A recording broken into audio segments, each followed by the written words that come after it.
Saludos amigos y bienvenidos a este espacio donde hay historias para contar. ¿Saben por qué?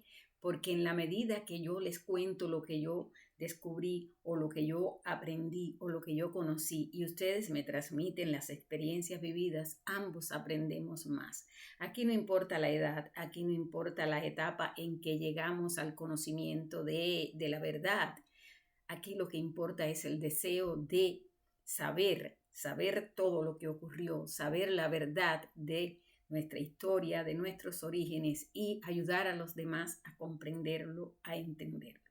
Por estos días estoy haciendo una serie de videos con precisamente esta tónica, historias para contar, donde yo les cuento lo que pude saber, lo que aprendí, lo que conocí, lo que me contaron otros, pero que en algún momento, bueno, pues vamos a tener, ya tuvimos algún que otro protagonista de las historias, pero vamos a tener también en el futuro otros. Si llegaste por primera vez a este canal, te sugiero que vayas a YouTube Idolidia Darias contra el olvido y ahí vas a encontrar todos los videos que he venido publicando en este mes de mayo y bueno, pues que estaré publicando en próximas jornadas.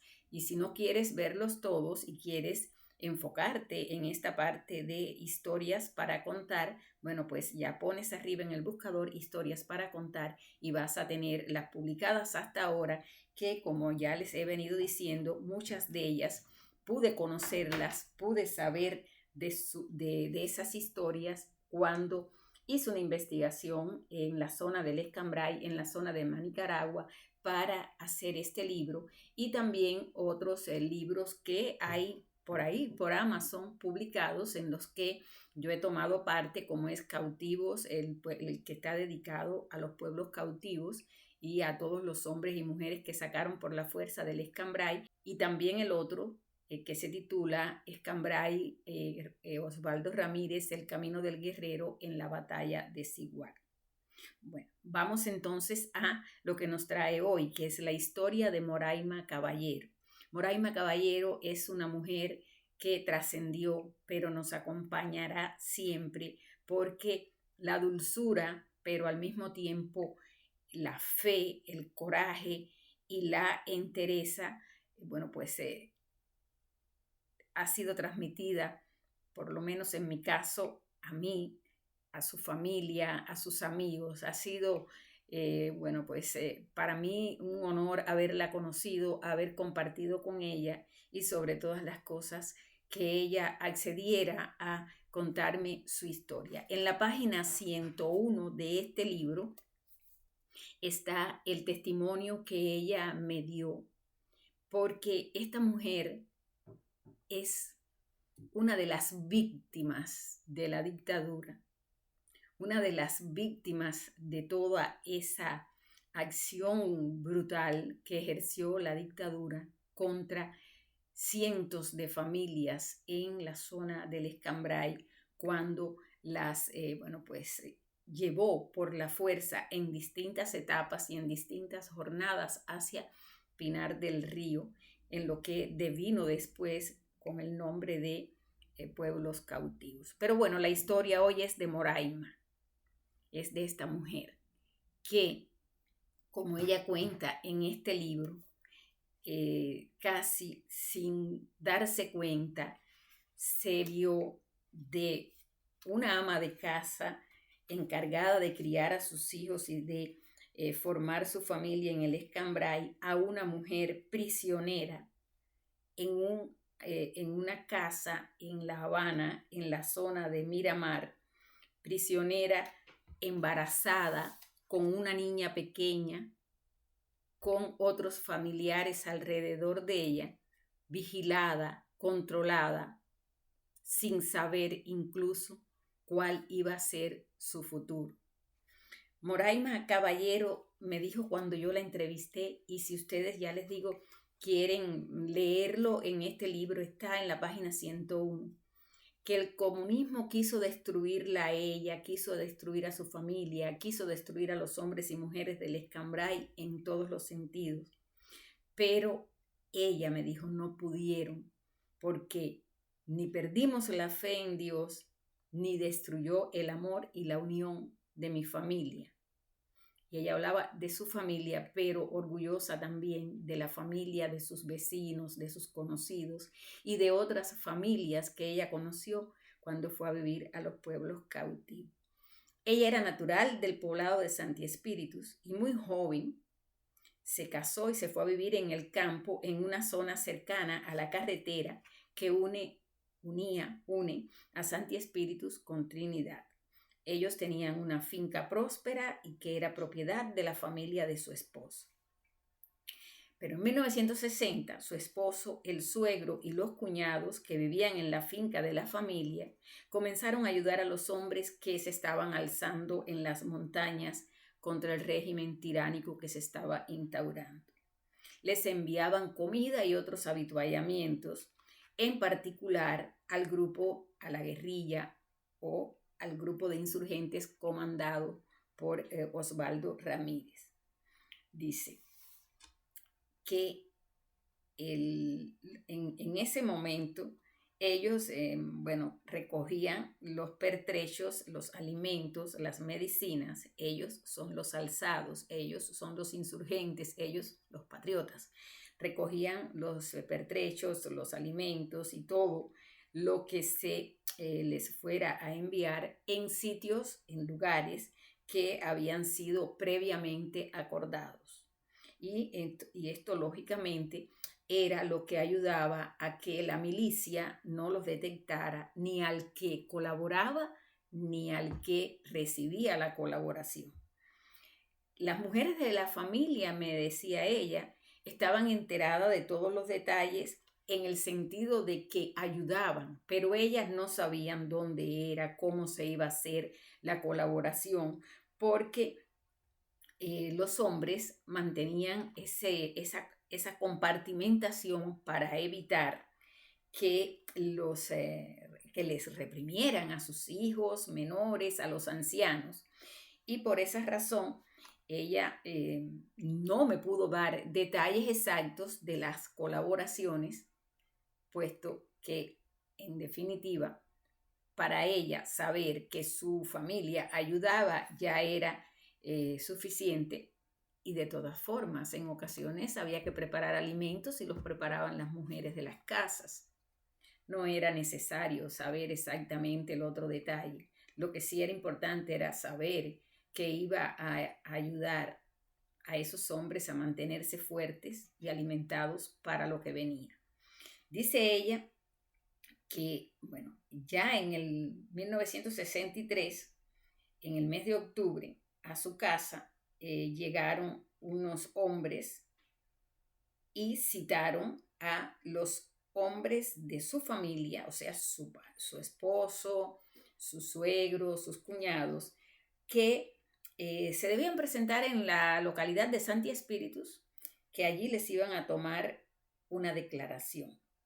Dice que las mujeres se quedaron en la casa, pero miren de qué manera. Ellas allí en la casa, los esposos citados y alrededor milicianos vigilándolas con un cerco innecesario, porque en la casa quedaba una anciana, quedaba ella, quedaban una niña recién nacida. Dice, yo estaba embarazada de 5 meses de mi hija Magali y además tenía otra niña de 3 años llamada Gladys. Nosotros nos quedamos allí y como pasó el tiempo y no regresábamos ni teníamos noticias de ellos,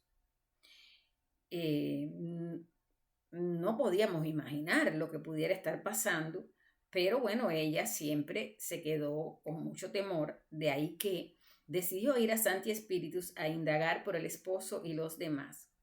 Entonces ella fue a ensillar un caballo para llegar hasta el pueblo e inmediatamente un guardia se ofreció para ir con ella.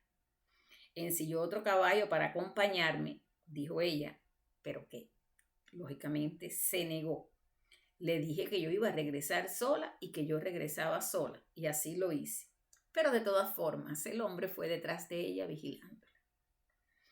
Me enteré que los habían llevado para la cárcel de condado, cerquita de Trinidad. O sea que viajó hasta Santi Espíritus, Y esa fue la noticia que obtuvo. Entonces, bueno, pues ella, como tantas mujeres, como tantas familias, regresó a su casa, preparó una java, lógicamente con aseo, con cuestiones fundamentales que necesita un hombre para que esté preso, y se las llevó a la zona de Trinidad, a la zona de Condado, allí desde Santi Espíritu hasta Trinidad, antes de entrar a Trinidad, para un lugar así está la zona de Condado. Y sí, la atendieron, me dijo ella. Me recogieron la java, pero nunca se la entregaron. Tampoco le dieron explicaciones. Y lo que ella pudo saber fue después, no lo supo en esos días, después que a su esposo, a su suegro, a sus cuñados y a otros hombres que estaban corriendo la misma suerte y que eran campesinos de toda esa región, allí en Condado los torturaron psicológicamente. Dice que el grado mayor de tortura, de violación de todas los límites, fue con el suegro, que era un anciano, que lo desnudaban y le daban una muñeca para que la cargara y lo hacían pasearse con la muñeca cargada y desnudo por delante del resto de los hombres.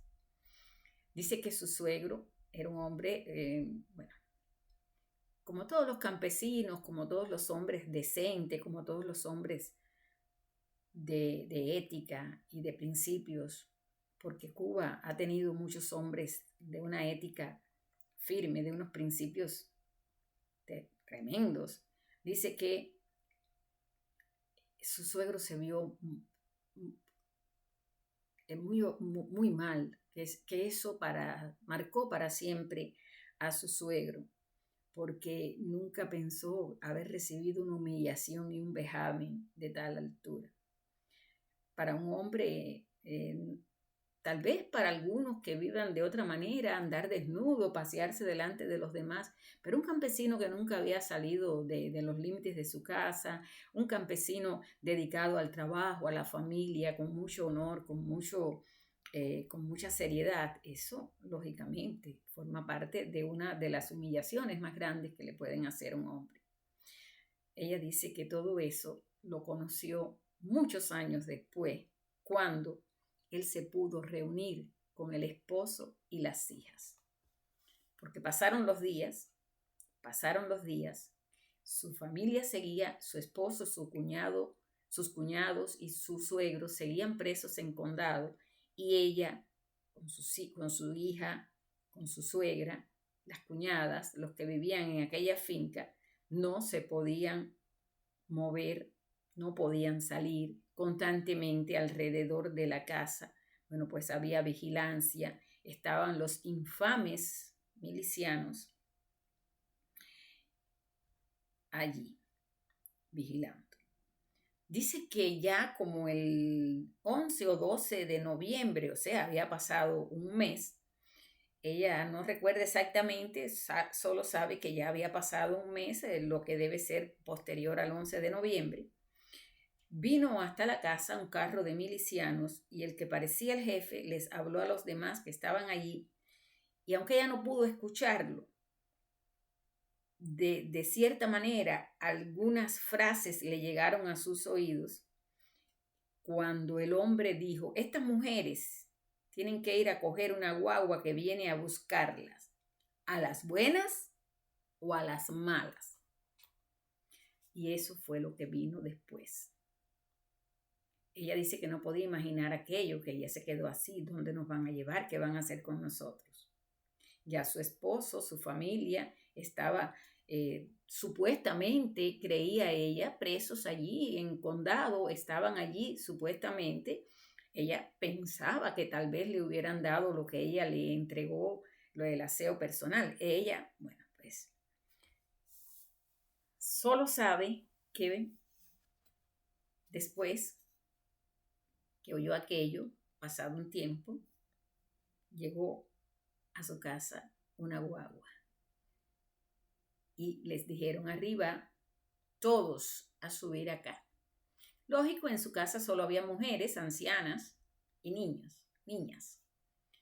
Dejé mi casa con todo, juegos de muebles, ropa, utensilios de cocina, animales, vacas, cerdos, gallinas, una casa de ordeño en la que además hacíamos quesos, un pilón de maíz repleto debido a las abundantes cosechas que se habían recogido en la finca, una arboleda frondosa llena de todo tipo de frutas, una finca envidiable. No supe nunca más qué fue de aquello. Nunca más me permitieron volver a ese lugar. Todo quedó en manos del gobierno. Estaba en marcha el famoso Plan Escambray, que consistió en eso, en robarles descaradamente a los hombres y mujeres de bien hasta la sonrisa, convertirlos en cautivos y reducirlos a un estado de pobreza absoluta. Nosotras no entendíamos qué era lo que nos iba a pasar. Yo, embarazada y con la niña chiquita, apenas atiné a coger unas ropitas para ella por si nos regresaban en el día. En medio de aquel desconcierto tampoco sabíamos qué nos esperaba en el futuro. Bueno, ella al principio nos dice que nunca más volvió, lógicamente, porque ella me hace el resumen, pero después cuando yo le sigo haciendo preguntas y ella me sigue explicando, es entonces cuando ella me cuenta que en el momento de que la están recogiendo, que le están diciendo que suba, ella todavía le quedaba la esperanza de que tal vez aquello no fuera el fin. Nos montaron en la guagua y cada rato hacían una parada. Recuerdo a aquellos que, bueno, no son cubanos o no recuerdan o no entienden bien las denominaciones. En Cuba se les llama guagua a los buses, a los autobuses se les llama guagua. Dice que ella fue observando que en la medida que la guagua avanzaba, paraban en distintos lugares y montaban allí generalmente mujeres, niños. Hasta que por fin llegaron a Santi Espíritus, donde al parecer alguien le había contado a la mamá lo que venía ocurriendo y ella estaba al tanto. Y bueno, pues cuando la guagua llegó al poblado de Santi Espíritus, ella dice, mi mamá llorando, la pobre, le pidió a los guardias que me dejaran a mí, pues yo estaba embarazada y con la niña. Dice que su mamá lloró, imploró, pero nada. No hubo ni una frase. Sencillamente siguieron con ellos por la carretera central, que en aquellos tiempos no había autopista, no había expressway, no había nada. Bueno, en Cuba nunca ha habido expressway, carreteras rápidas, algo que le llaman autopista, que en algún momento de la vida quisieron que fuera rápida, ya eso está destruido. Pero bueno, por la carretera central, en esos ómnibus hasta La Habana. Y cuando llegaron a La Habana, fueron directos con ellos. Lógico, esta señora me cuenta que ella no tenía ni la menor idea de en qué parte de La Habana estaban y que mucho de esto que ella me cuenta fue cuando después se enteró que las habían llevado para un reparto llamado Miramar, que había sido residencia de personas que tenían un buen nivel de vida en Cuba y que abandonaron el país de nada más. Bueno, pues llegó al poder todo el grupo de comandantes y bandidos que, bueno, pues se instalaron en la capital ya en el mismo año 59, dice. Nosotros llegamos allí, pero no como turistas. Era una zona de casas que habían sido de selectos, o sea, un barrio de buen ver, como dicen los campesinos, pero todo estaba cercado. Toda la zona estaba cercada, en toda la zona había custodia de militares y había régimen penitenciario. Había que pedir permiso para salir, había que pedir permiso para recibir visitas y si te lo daban, porque tampoco era como que tú podías, cualquier persona que quisiera irte a visitar lo podía hacer. Como yo te conté, me dijo ella aquel día, solo yo llevé lo indispensable de ropa para la niña, pero el resto de las mujeres no llevaron nada.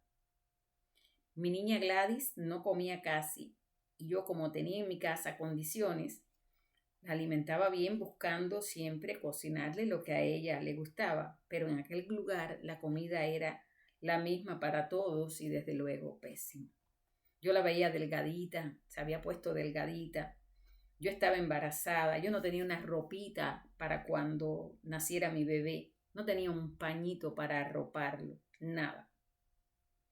Mientras tanto, mi mamá en Santi Espíritus comenzó a hacer todo tipo de gestión para sacarme de allí y llevarme para su casa, pero no se lo permitieron.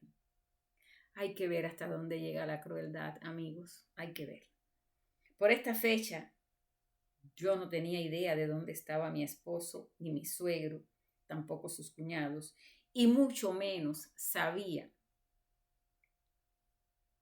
hacia dónde pudieran haber estado. Ni tan siquiera les llegó un recado, no tenían ni la más leve idea de lo que pudiera estar pasando con ellos. Y entonces, ya en enero del 64, él le dijo a Omara, una señora llamada Omara, que era la responsable de ellas en aquella prisión de Miramar: creo que estoy de parto. Apúrate y búscame un carro. Me fui para la enfermería de aquella zona, porque de allí no podíamos salir si no era con permiso. Pero le habían habilitado un lugar allí en la zona que era la llamada enfermería. Pero allí empezaron las demoras con el carro de ambulancia y por fin llegó, pero di a luz en la ambulancia. Me llevaron al hospital, me tiraron en una cama, sin un pañal, sin una ropita, sola allí. Las demás mujeres del albergue empezaron a presionar a la jefa para que buscara algo con qué vestir a la recién nacida, y entre todas buscaron y me mandaron lo que pudieron, porque ellas tampoco podían salir de allí. Mi otra niña se quedó sola en el albergue casa, entre comillas, de Miramar, prisión, por decirlo mejor, gritando sin mí. Entonces, al día siguiente, le pedí al doctor que me diera el alta porque me preocupaba mi otra hijita. Como la recién nacida estaba saludable, no tenía problemas aparentes, pude salir de allí y, desde luego, salí de allí con la misma ropa que entré y sin dinero, sin nada. Busqué un taxi que me llevó al albergue, donde pedí dinero para pagar el viaje. Después mi mamá me mandó ropitas y otras cosas que pudo conseguirme, y más o menos fui remediándome. Ya por esta fecha supe que mi esposo y todos los hombres que habían caído presos se los habían llevado para una prisión en la zona de Sandino, en la provincia de Pinar del Río. Allí los tuvieron vestidos de presos, en albergues de presos, todo el tiempo que estuvieron en ese lugar. Y fue cuando supe que desde el condado, allá en Trinidad, los trasladaron sin ropas, sin nada más, sin el consentimiento de nadie, sin una explicación.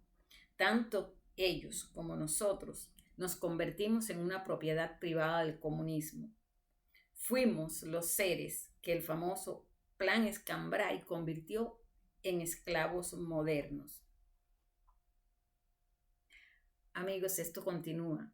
Yo voy a continuar hablándole a ustedes de los testimonios de esta mujer.